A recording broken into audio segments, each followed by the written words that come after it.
Go What didn't from you like? What didn't you like? I was I'm just about eager to to say hear this. go from one receiver to another receiver, and Xavier Worthy, including his game against the Bucks. The past four games that he has played in, he has a total of 79 yards. I wanted to ask this particular question: uh, that are we thinking too highly of Xavier Worthy and what he should be based on his performance in week one and a couple of other good performances following that up until now, his last 4, 5 games where he really hasn't been involved, hasn't necessarily been able to get himself open, and making dumb awareness mistakes like the deep pass that should have been the opening touchdown of the game, where he's just not aware enough to be able to stay in bounds or in bounds enough that he could score a touchdown. Just making some dumb mistakes there. How's that a dumb? I want to see you fucking do that, Ty Bob. Okay. Well, I'm All not a right. Dumb professional fucking football mistake. player. Guys walking backwards, trying to score a touchdown with somebody draped over him. Like, fuck you. He I wasn't think draped over him. He's wide open for here's the my fucking pass. answer for you. I think your expectations are a little bit too high on the rookie, honestly. I think Yeah. you You're gotta forgetting give that the he's a kid some rookie grace, bro. in an Andy Reid offense. Rasheed Rice really didn't start coming alive until the end of last year. Yeah. This is it's through 9 weeks You gotta already. call a guy Just out for trying to score a pump the touchdown. Jesus brakes. Christ. Pump the Yeah. brakes. Rasheed Hey, was you're on thrown your high into the horse. fire Get the just fuck as off it. All right. Get off your Rasheed high was thrown horse. into the fire just as much as Xavier Worthy, and it wasn't even the lat to tail end of the season. He was Rasheed Rice was performing it starting in week 5, week 6.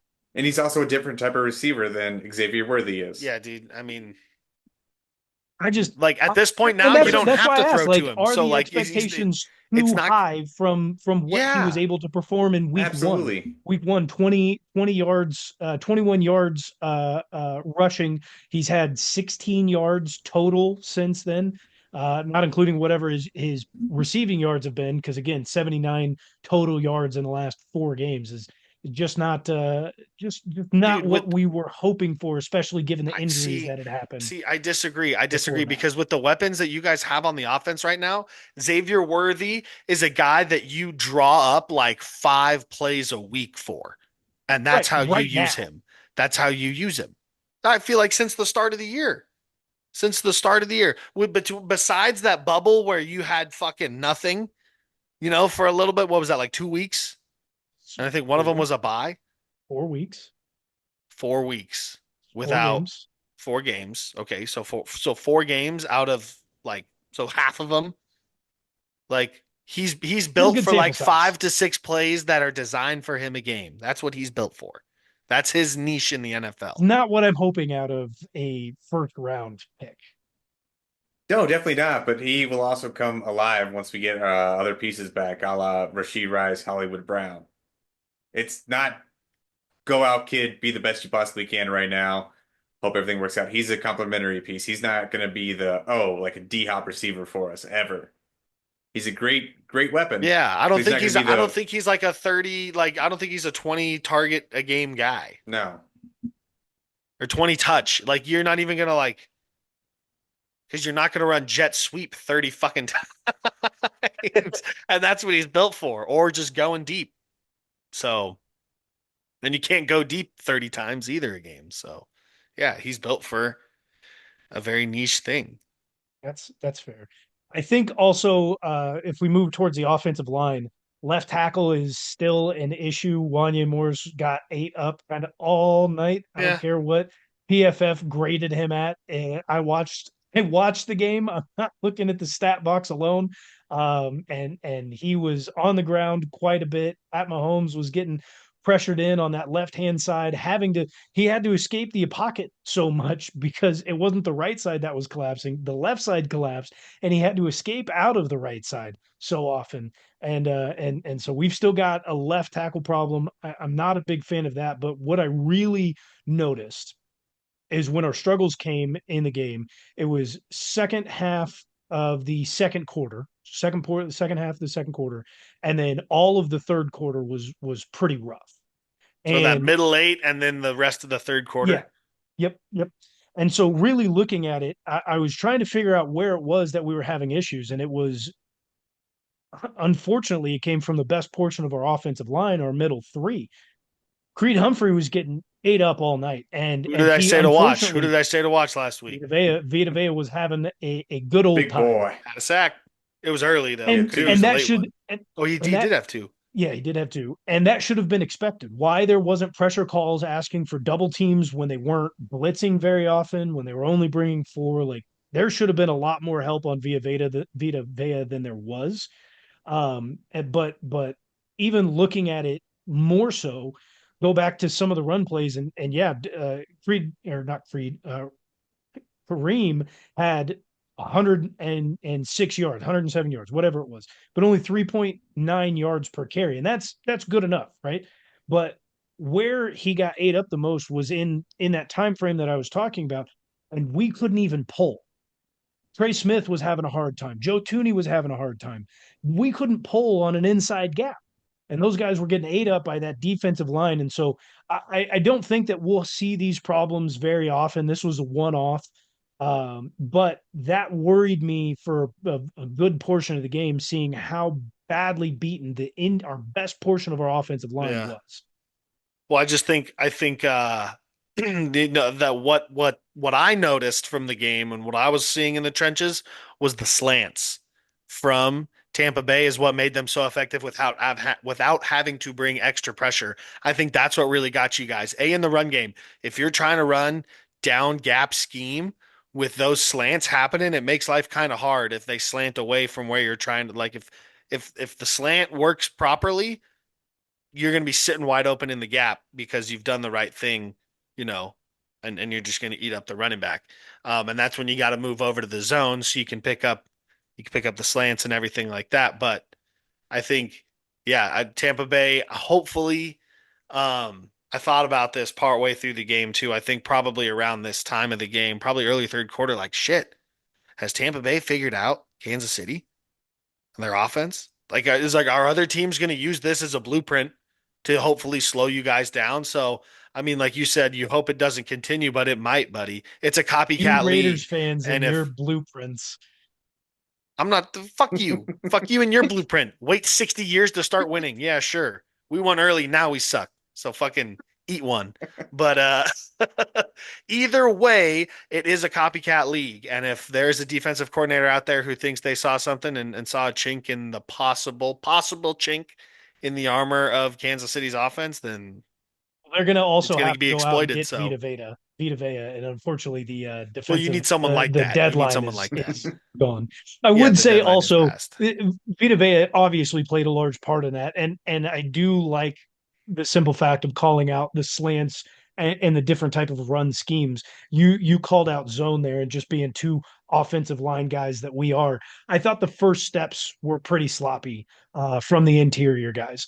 If you don't get the first steps down, and maybe part of that was from the wet field conditions, but I thought what played a big part of that was the first steps were really sloppy and trying to block downhill. And that's kind of what threw everything off. Why they were Mhm. able to get beaten by the slants so well is, like I said, maybe it was the wet sloppy field conditions, but I didn't like a whole lot what I saw of those interior offensive line, Joe Tooney, Freed Humphrey, and Trey Smith, and then go into the fourth quarter and those boys come alive. They figure it out, whatever it was, changing the traps. I think during that time period, we were doing a lot of left to right traps with Joe Tooney. But what I saw going into the fourth quarter when we started continuing to do the counters and the traps was right to left. And that's where Trey Smith really excels in his game, is being able to pull and seeing him go from right to left and then even from right to right.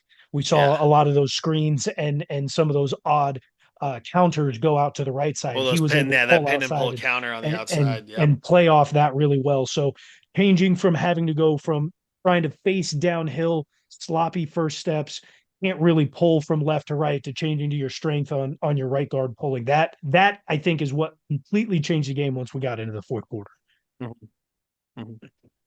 Totally agree. Totally agree. I think though too, it's hard to judge when it comes to steps and like technique and stuff in the NFL, just because like it's the pros. It's the pros. You Like don't in know if they're baseball, running when you're growing ISO up, they or always tell you like don't watch the MLB because like that's not how you're supposed to fucking swing. That's not what you're supposed to do. The NFL is kind of the same way. It's like, look, like, yes, they're not doing it right, but they can afford to not do it right because they are professionals, and some They're things are just that a little bit athletic. different up there. They're that athletic and everything like that. And it's like you can't afford to do that. So fucking yeah, you got to step up into that 350 pounder and dig him out, like that's just how it is, unfortunately. But yeah, is that all you kind of thought really went bad? Is there on, was there on the offensive side, on the on the offensive side, offensive I side? want to Yeah, let you guys jump in, even though I did love the fact that you and I got into the nitty gritty offensive that lineman was talk, fun. and Sean That had was fun. no idea what we were talking Just No, I had ideas. I just was letting you guys go. I was not an offensive lineman guy, so what am I gonna do? That was a juicy clip for all you offensive linemen right there. Shouts out to the pancake platoons of the world. So Did you get Sean? Did you have anything that you saw before I get into the defensive side? I mean, I wasn't gonna say too much on the offense there. Felt like you hit the big points. I was gonna go defense, honestly. Defense didn't look great overall, mainly the linebackers in coverage. That seems to be a problem for us. We had it figured out for a few weeks there. Seems like we're back at it again with letting tight ends just do whatever they want out there to us because Cade Otton had a day, a he did. big day. What was it? 8 catches, 80 some yards, a 88 touchdown. yards. I don't want to spoil, but wasn't that one of your stardoms? No, he was not. I thought he was. He was not. Bummer.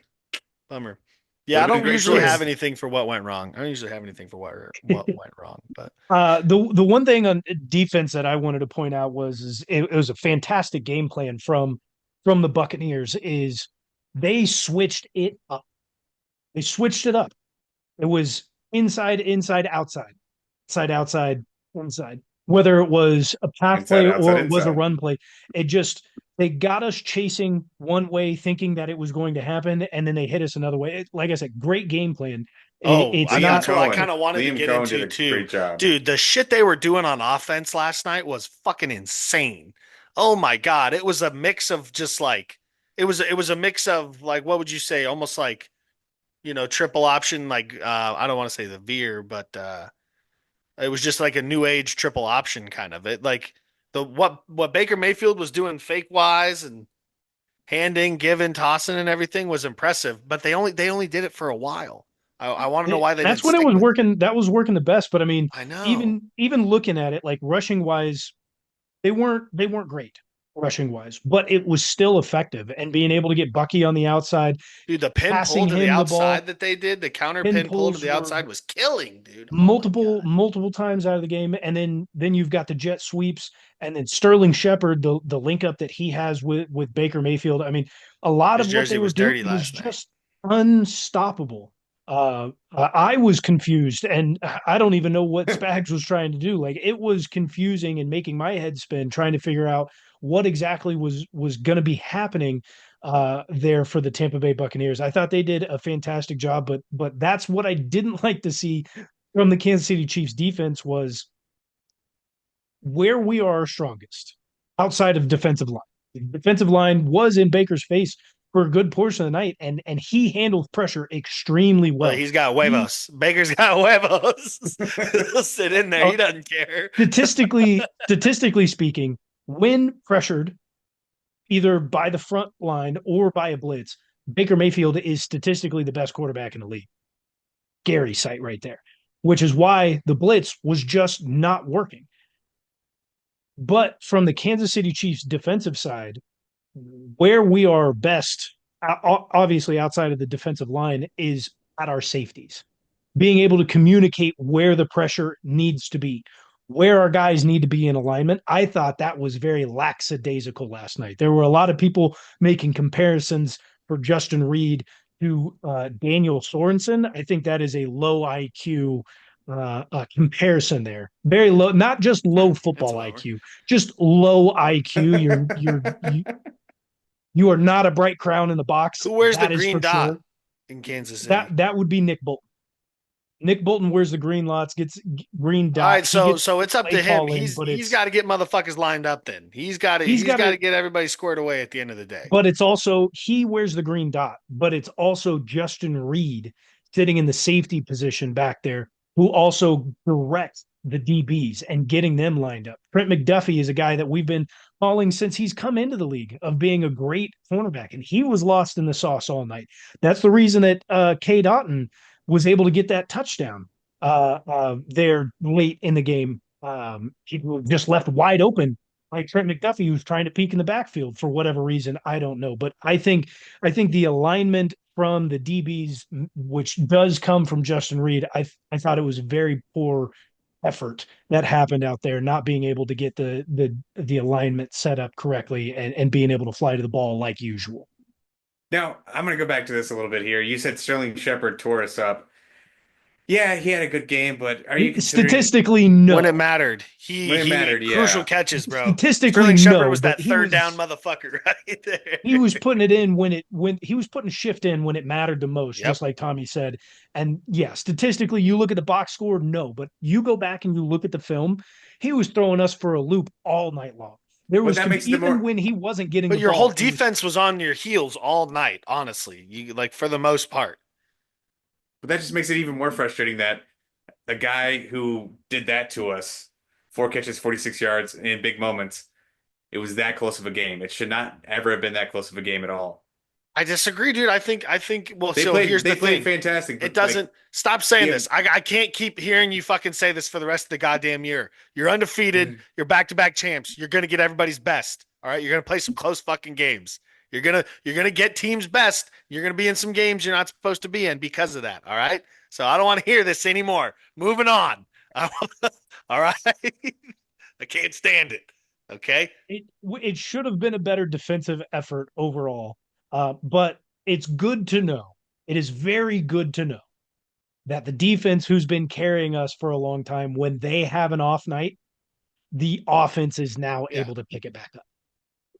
So and that comes with having the additions that we needed, right? With DeAndre Hopkins and now we're expecting Isaiah Pacheco and Hollywood Brown potentially back before the end of November. Let's go. Add in all of that. Defense can have a couple nights off.